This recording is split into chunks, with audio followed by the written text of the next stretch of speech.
चीनी, जो कल तक हमारी चाय की मिठास थी, अब वही जेब का हिसाब बिगाड़ने लगी है। आखिर अचानक चीनी इतनी महंगी क्यों हो गई? क्या देश में सचमुच चीनी की कमी होने वाली है? और सबसे बड़ा सवाल, क्या आने वाले त्योहारों में मिठाइयाँ भी महंगी हो जाएंगी? सरकारी आंकड़ों के मुताबिक 20 जुलाई को चीनी का औसत भाव करीब 48.18 रुपए प्रति किलो था, जो 20 अगस्त तक बढ़कर 55.70 रुपए प्रति किलो पहुंच गया। यानी करीब एक महीने में ही कीमत में अच्छा खासा इजाफा हुआ है। इसके पीछे सबसे बड़ी वजह चीनी की सप्लाई का दबाव बताया जा रहा है।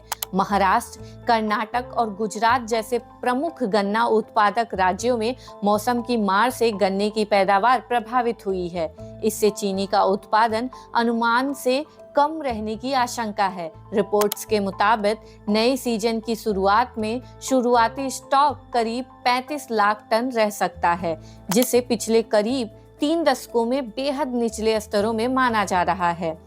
अगस्त से नवंबर के बीच देश में त्योहारों का सीजन रहता है।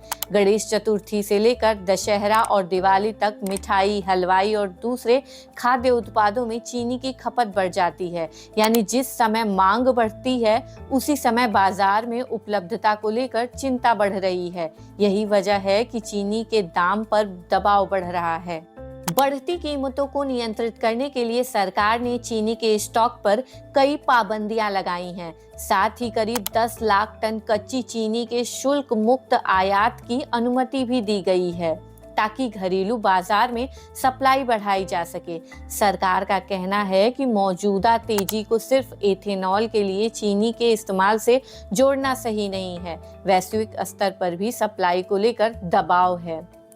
अब सवाल ये है कि क्या चीनी की कीमत आगे भी बढ़ेगी?